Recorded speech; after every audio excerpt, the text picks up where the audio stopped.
One thing that we often say around collective growth is breakdowns equal breakthroughs, raising the roof. And so I like that we can play with this a little bit, that what was experienced on the inner work episode.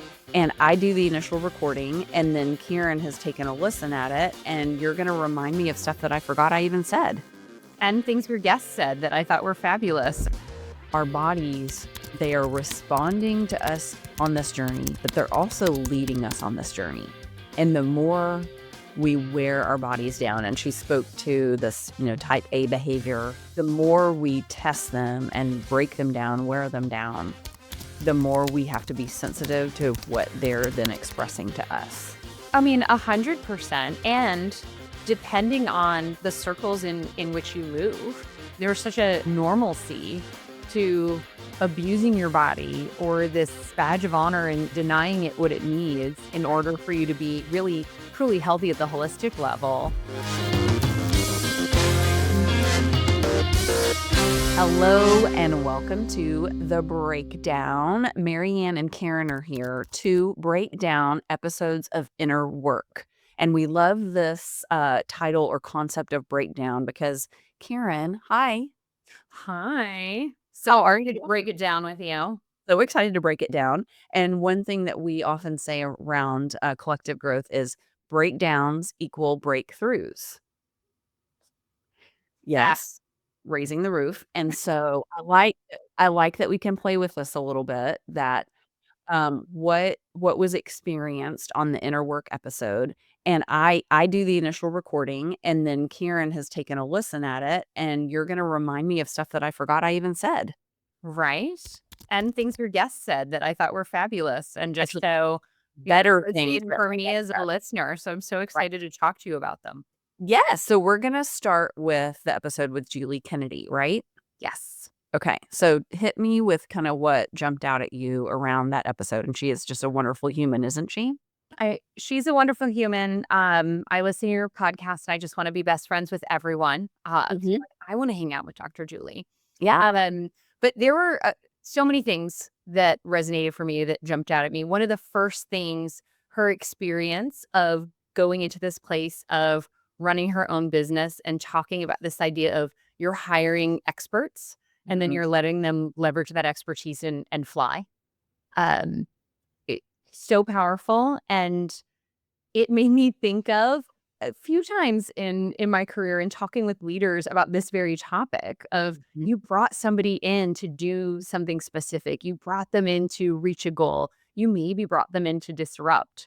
And then what happens? Maybe there's a little bit of resistance. There's a little bit of fear from a broader team. And all of a sudden the leader's reeling them in, dialing them back, maybe hamstringing them a little bit, and not allowing them to bring that expertise and really do what they came to do, and then creating frustration all around. So to the point where I would even check in with people beforehand. Hey, this person, I agree, is amazing. This is what they're going to come in and do. Are we ready for that? Can we all row in that direction? So hearing her say, I had to let go a little bit and I had to bring these folks in and lean on that expertise and let them do what they do best and not be the person doing everything. And as I hear you saying that, I'm reflecting on that's something that we're doing. And you and I were just talking about half an hour ago, that collective growth and letting you spread your wings by delegating and handing something off to a new team member. Absolutely. Yeah. And preparing for that. And even for you trusting me and doing that with me when I came in and saying, okay, I'm going to let you run with this now so I can focus over here, and just how beautiful that is and how important that is as we are all trying to grow. Absolutely. Yeah. Awesome. Okay. What else? Because I'd even forgotten about that being a topic. See, this is so fun. Oh, I love this for you. You're just like, you go and then I'll respond back. I'm like, cool. I'm here for it. Bringing the notes too. I'm all like, I took notes, and I'm like, we're all learning about our different styles and how we prep for things. But this idea of conscious choice, I loved. So, I think Dr. Julie was saying, I'm not naturally showing up as a delegator. I'm wanting to do all these things. I loved hearing y'all talk about recovering from your type A-ness a little bit. And I'm like, yes, samesies. I am in that program too. I've made big strides, but just that idea of we are human humans doing instead of human beings, right? So this idea of conscious choice to say, I'm going to choose to delegate. I am going to choose this path that's important for my health and also allows me to serve the people that I'm trying to serve more fully. That it's not just, I'm really great at it or I'm not, right? Having that growth mindset around it. Beautiful. And that we're works in progress. And this goes back to something we talk about all the time too, of and a previous podcast guest brought this up. It's not necessarily that when you know better, you do better. It's when you know better, you have the choice to do better. Ooh. We have the ability then to do better. And so until I make the mistake of maybe not delegating or overwhelming myself or whatever negative thing happens that I'm then responding to, I didn't know that the other thing was an option. Right. Thought it was just that's Yeah, well, the only way of being, right? So the problem, and that goes to a whole nother James Clear idea around the our growth is in the problem. The path is the problem. Yes. Yes. I was going to tell you to drop your mic, but then I was like, no, you'll break it.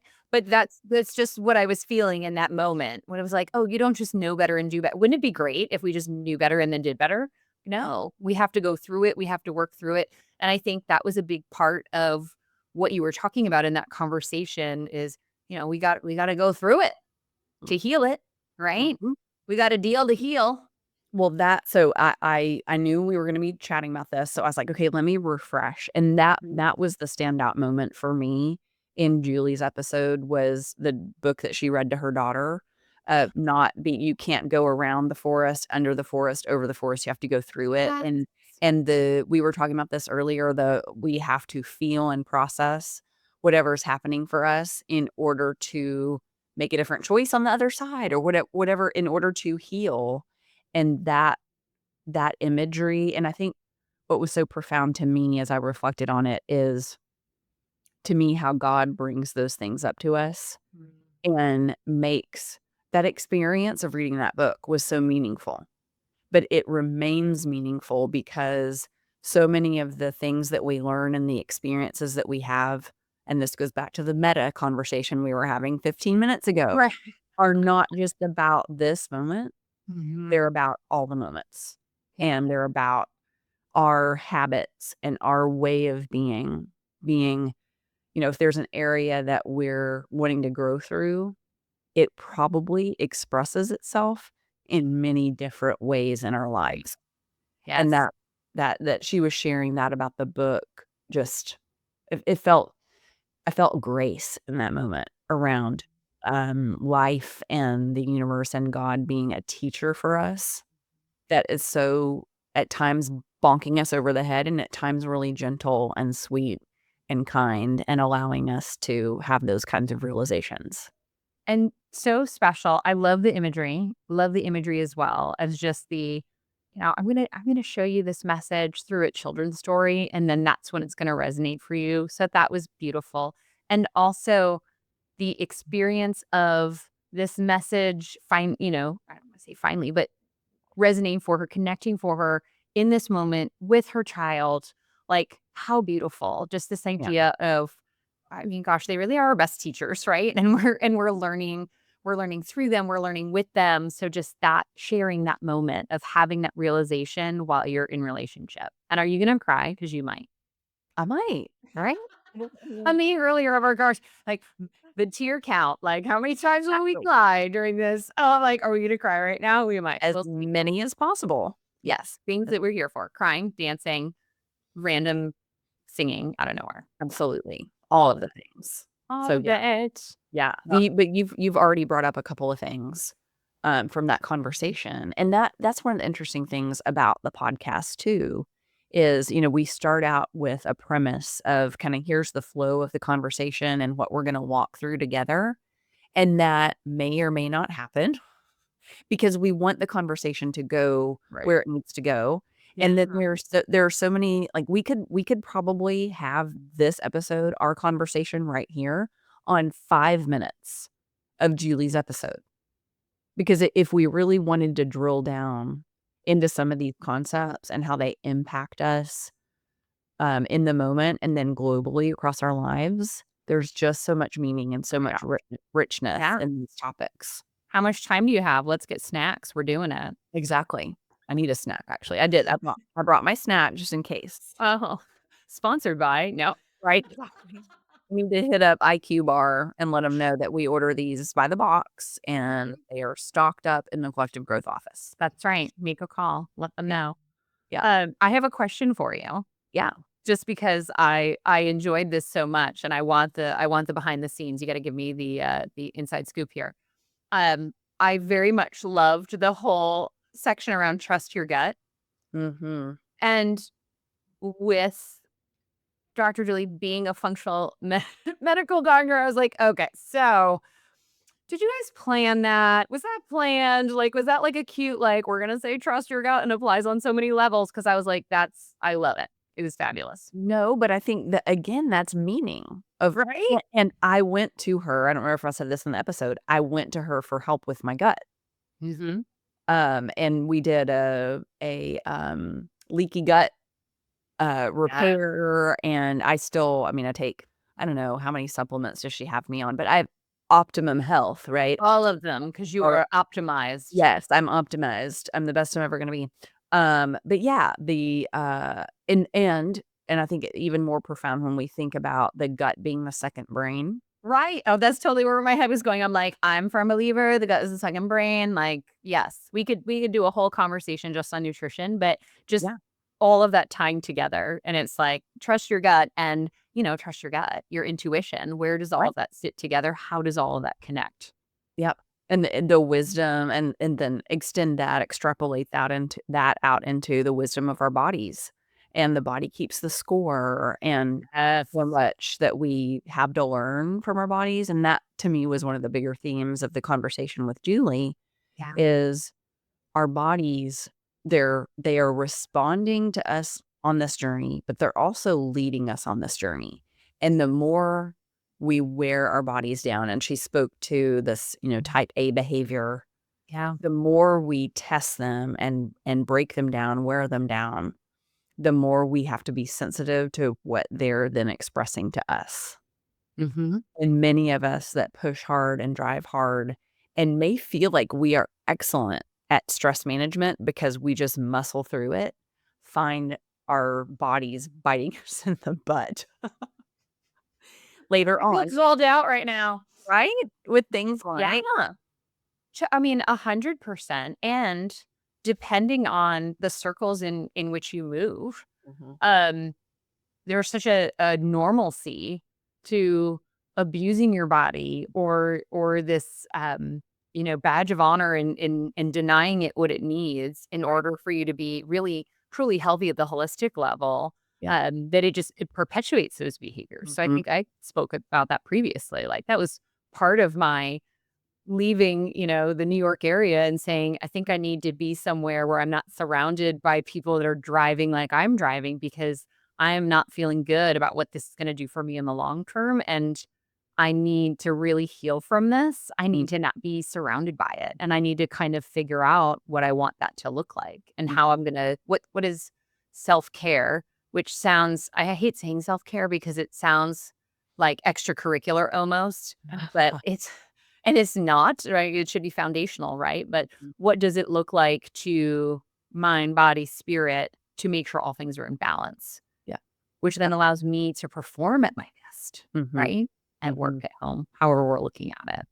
Well, you were talking about that earlier from the empowerment dynamic and the being a rescuer lens of doing more than required, stepping in, some of it being we need to be needed, and some of it being we really are capable and want to lend our gifts, and that now you are so aware of that you can kind of sniff it out when somebody isn't inviting you to that space, or where you notice there could be a boundary that you're ready to cross to hold somebody else's thing that they're not wanting to hold.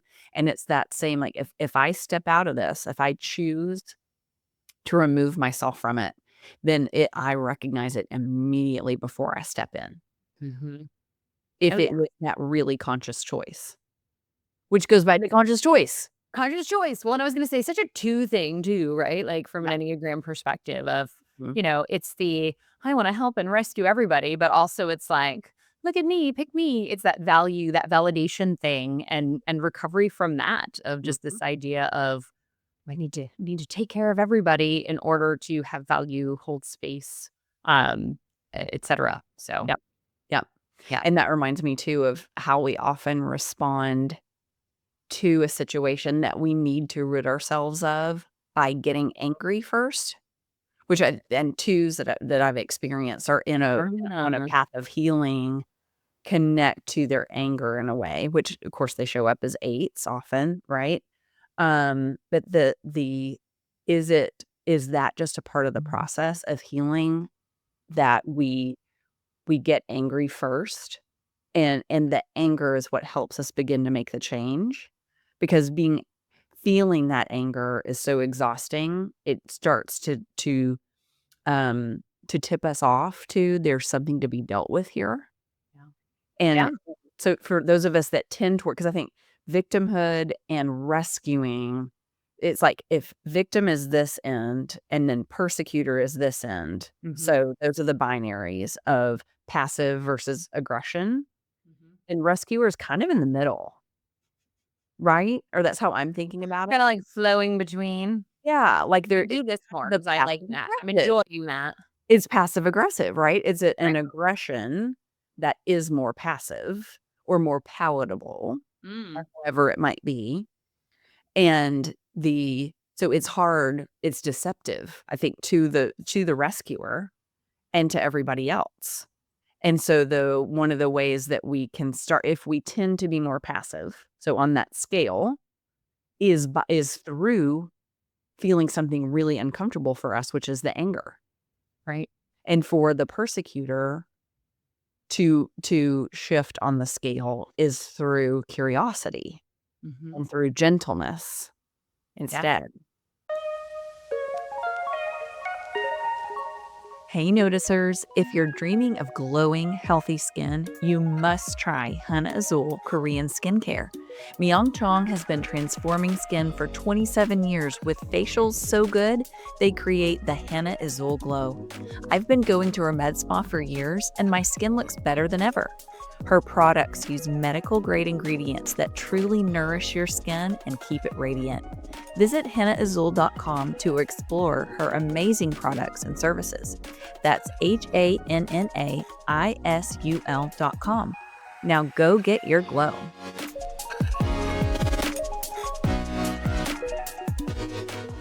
Because it's Yeah. all about how you're moving through and moving from one, energetic space to another, right? Yeah. So if I'm in a place of, let's see if I'm kind of in an unhealthy two space of I'm helping everybody and nobody returns it and oh, woe is me and la la la, right? Like in that victimhood, Mhm. then I'm stuck and I'm a victim, but anger is more action oriented. So I'm moving that way, right? And Right. if I'm already in anger, then it's just I'm pointing the finger, right? It's everybody else's Uh-huh. fault. It's not mine. I'm perfect. I'm amazing.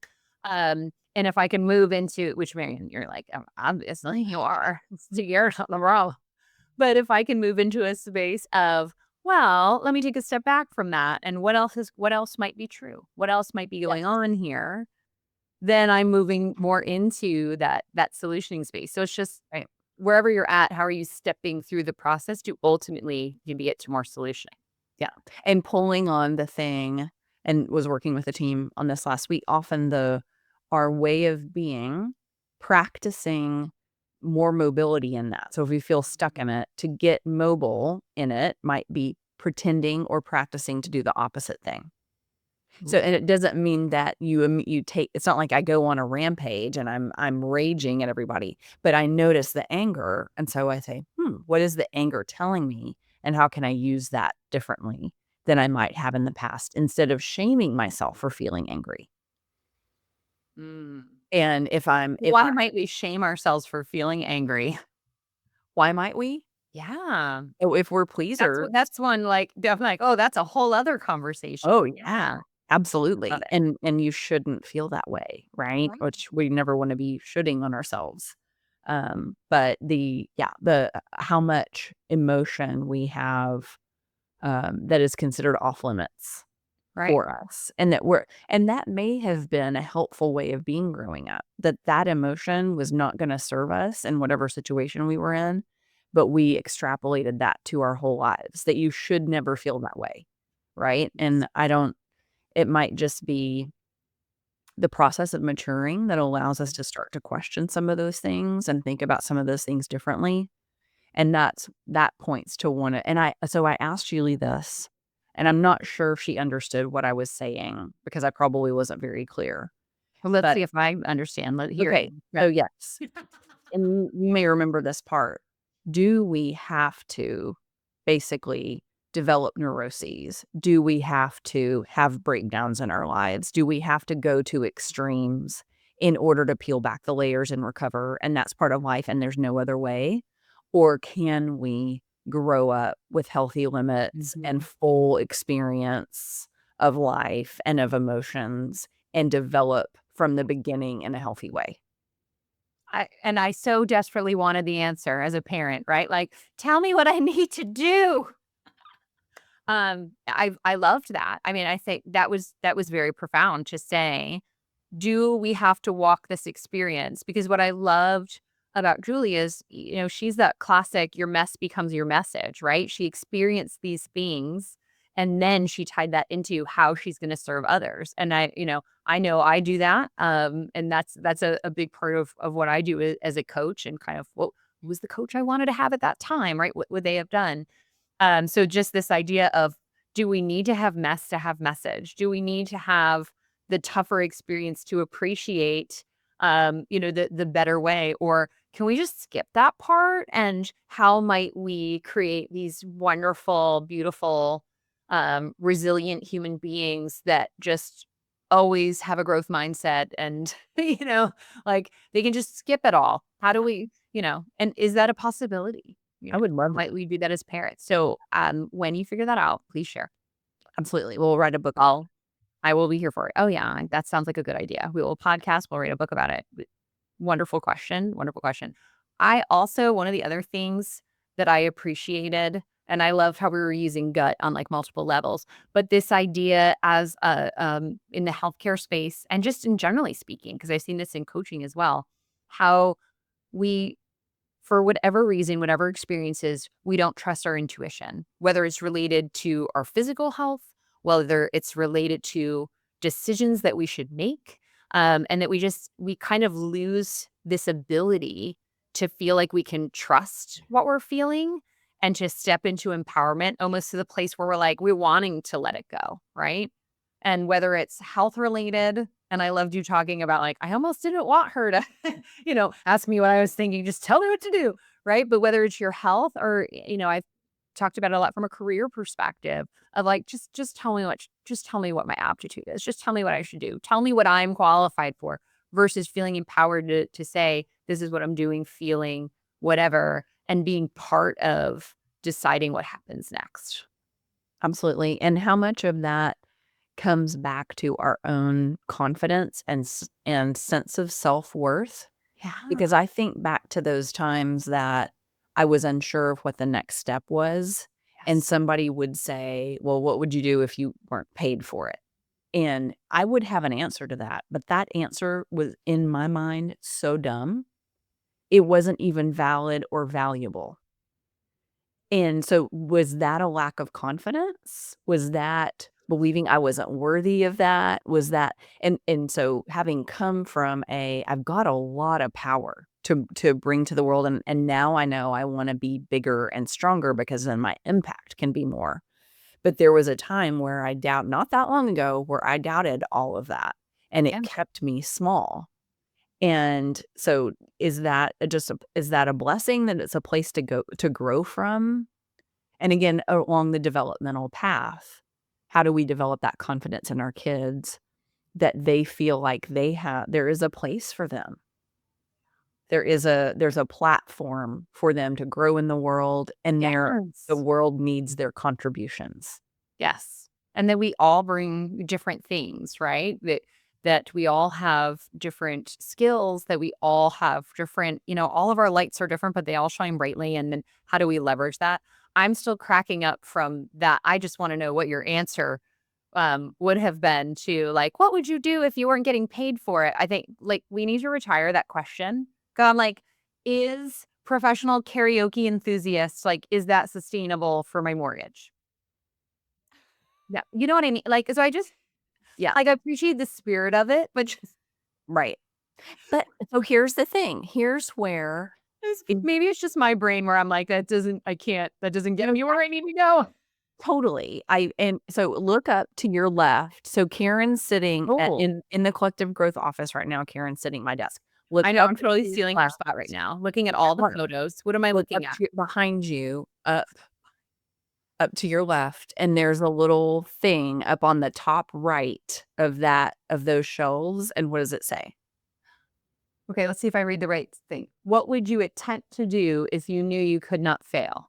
That's That's a the better question. but it's another version of the same question, Right. And in my right? it's the verbiage of the question that was Yeah. just like, what would you Yeah. do if you like, what would I do? I would go to the beach. I think that's a very different yeah, question than what do you really want to do and how do you want to make an impact Yeah. versus if you were independently wealthy and didn't have to pay bills, what would you do? Right. Well, I think Probably not the same. this is what I'm experiencing right now is most of us are so far from self-actualization that we can't Mhm. answer that question. We haven't tapped into our zone of genius Yeah. to know what makes us so happy that we would do it if we weren't getting paid. Now that I don't want to say I'm in my zone of genius, but I'm doing stuff right now that I feel like I'm made to do. And so now that I've gone through all these layers of sometimes abject misery to figure this out, it's one of those moments of, now I know what I didn't know. I Right. couldn't answer that question because I hadn't had all these experiences that pointed me toward who I want to be, what I'm meant to do in the world. Mhm. But my answer offered a glimmer. Okay. And so what I said to myself, but didn't want to say to anybody else is, I want to have coffee with people all day. I want to go to a coffee shop or maybe multiple coffee shops and just have coffee dates. And so what app it's talking about ideas is doing what we're doing right now, Right. right? But the only time I'd ever done that was when I went to get coffee with somebody. So it's like even in that, it seemed like the dumbest thing to say. In the heart of that is really what my heart beats fast for, which is Mhm. ideas and personal growth and connection with another human. And so it's like even in the silly, like wildest dream, Right. there is something there. Right. It wasn't about the coffee, right? Right. It was about the connection. Yeah. And I think, I'm coming from a place of if somebody is deeply stuck, then there's other work and exploration that has to Yeah. come to get them to the place where they can even answer the coffee question, Right. especially if they're in a spot of, and maybe I'll just speak for myself, in times when I've been more in a fixed mindset and have gone, look, I made all the decisions that got me here. So clearly I don't know what I'm doing. Right. And so having to heal and trust and then do the other work to explore who I was again and really get to know myself in a different way Yeah. to figure out then, okay, now what's next? Right. Well, and even in yours. So if what comes to mind for you is when do I feel most alive when I'm doing karaoke? Well, what's the Don't do karaoke. Wow, it's commonality? just fun. But yeah. But a Right. But microphone, what's the spirit of that? a microphone, right? A voice. You Yeah. have a voice that is meant to be used in this world. You have beauty to share. And so like that if we looked and we like did a cross section of the activity that brings you to life the most, karaoke would be one of those things. Whether or not other people want to listen to it. Whether or not other people Right. want to listen or should listen. All right. She's trying to sell me on the question, guys. I hear what you're saying. Well, but I think and that's where I say we're so far. It's like it's part imposter syndrome in there too. Like Yeah. we're the it's so vulnerable to say that. Like that I wish that I could be, because do karaoke is, I wish I could be on a global stage performing songs that people love and touch the hearts and minds of people. That's what, like, the little girl MaryAnn said I about was like, MaryAnn should do this. wanting to be a star, right? Like, from a little girl, I wanted to be a star and I wanted to be a singer. And with that expression was not, and it was embarrassing. So nobody's going to say that, because you can say it when you're like 5, 6, 7. And then if you say it when you're 10 and 11 and 15, people are like, okay. So you stop saying it, right? You stop saying it and you figure out, but what's at the heart of that? And that's part of what we want to do, I think, is help people uncover what are your dreams, what are your aspirations and your goals pointing you toward, and how can we, if that little goal and that dream carries a vision of us, then how do we help people follow that? Yeah. And permission to have it, right? To your point around, and some of what I've seen is just that unblocking, right? That unblocking as we get so caught up into what we're told we should want or be, that we need to unblock a bit before we can articulate what we think we might want, because we're so disconnected from it. Oh my gosh. There's so much here. You know what this is? What? This is what's possible. This is the poem that we started the day with. Oh my gosh. Yeah. And I think we should read it. Okay. So how does everybody feel about being read to? Matt. This is the question that I ask. You've learned that not everybody enjoys being read to, but I'm here for it. You can always read to me. Okay, perfect. So I'm going to read to you and all of our listeners. So this is, we'll put in the show notes who this poet is, because I'm blanking on it right now. But the poem is "To Live in Another Way." At first, it appears that it's the parts of the system that must be made better or fixed. Then it becomes clear that the system is not in the parts. It's in the relationships between the parts. So it seems like it's the relationships that need to be made better or fixed. But relationships, it turns out, are made of communication. And then the communication becomes the place to address the needed adaptations. And then you realize what's communicated is not what is expressed, or even what is not expressed. It's what is possible to express. That is where the limits move, in the combining. How shall I tend to the premises of what is possible to communicate?